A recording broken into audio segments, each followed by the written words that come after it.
Okey, Sayap-Sayap Patah, sebuah filem daripada Indonesia yang penuh dengan emosi. Lakonan Nicholas Saputra dengan Ariel Tatum. Filem ni saya tak jangka yang mampu buatkan saya sebab lah masa saya tengok cerita ni. So pada awalnya filem Sayap-Sayap Patah ni bila saya tengok poster, saya ingatkan filem ni mengisahkan tentang semata-mata tentang romantik lah. Tapi saya silap. Sebenarnya filem ni mengisahkan tentang bukan setakat tentang romantik, tentang scene-scene ataupun cerita romantik, tapi juga mengisahkan tentang action, pengorbanan. Dan filem ni menceritakan tentang Aji lakonan Nicholas Saputra dan juga Nani lakonan Ariel Tatum, sepasang suami isteri. Dan Aji ni adalah seorang pegawai polis yang bertugas untuk handle kes-kes pengganas. Dan sebagai seorang pegawai polis, Aji ni memang sibuk lah dengan kerja-kerja dia. Dan dalam masa yang sama, Nani ni pula mengandung. Dan Aji ni pula tak adalah setiap masa berada di samping Nani. Dan konflik berlaku antara Aji dan Nani ni disebabkan ada kebimbangan antara mereka ni. Macam Nani ni dia bimbangkan keselamatan Aji. Dia rasa kerja Aji ni sangat berisiko. Ditambah pula dengan ada kawan-kawan Aji yang terkorban semasa bertugas. Dan Haji ni pula dia bimbangkan kesihatan Nani. Dia bimbangkan juga dengan tugas-tugas dia. Dan dia juga bimbangkan tentang masalah hubungan antara dia dengan Nani. So bermacam-macam konflik yang berlaku antara Haji dengan Nani ni. Dan pada satu hari berlaku rusuhan di sel tahanan di balai polis. Di mana balai polis tu adalah tempat di mana Haji ni bertugas. Dan ketua penyebab rusuhan ni adalah seorang ketua pengganas yang ditahan oleh Haji sebelum tu, iaitu Leong. So Leong ni memang kalau tengok muka dia memang geram je.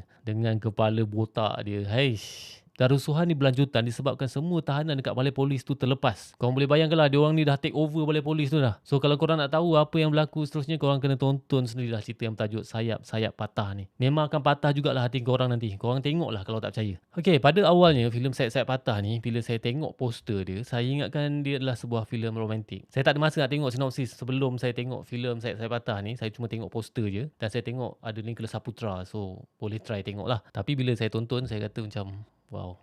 Ni memang bukan setakat Nicholas Saputra, tapi dia punya jalan cerita memang menarik lah. Dia punya plot dia punya emosi yang dibawa dalam cerita Sayap-Sayap Patah ni, lakonan daripada setiap pelakon dan ada bait-bait ayat yang digunakan dalam filem Sayap-Sayap Patah ni memang nice. Yes, filem ni ada scene dengan emosi yang sedih. Memang saya kata tadi dia mampu buatkan saya rasa sebab. Tapi dalam masa yang sama, dia ada scene yang buatkan kita geram juga. Saya dapat rasa emosi bangga. Walaupun filem ni daripada Indonesia, tapi ada part dekat ending tu buatkan rasa bangga dengan apa yang diperjuangkan oleh ada certain karakter dalam filem ni lah. Tapi apa-apa pun, overall cerita Sayap-Sayap Patah ni adalah sebuah filem yang bagi saya sebuah filem yang berjaya. Dan filem ni adalah sebuah filem yang diangkat daripada kisah benar. Walaupun nama-nama dalam filem ni tak diambil daripada actual scene ataupun nama-nama daripada peristiwa sebenar tu, tapi sebenarnya filem ni diangkat daripada sebuah kisah berdarah di Makobrimob pada tahun 2018, di mana pada masa tu 5 orang anggota telah terkorban dan seorang perusuh terkorban juga. So total ada 6 orang lah. So kalau korang nak tengok filem ni, korang boleh tengok filem ni dekat panggung wayang berdekatan rumah korang. Rating untuk filem Sayap-Sayap Patah ni, saya akan bagi rating dia 8/10.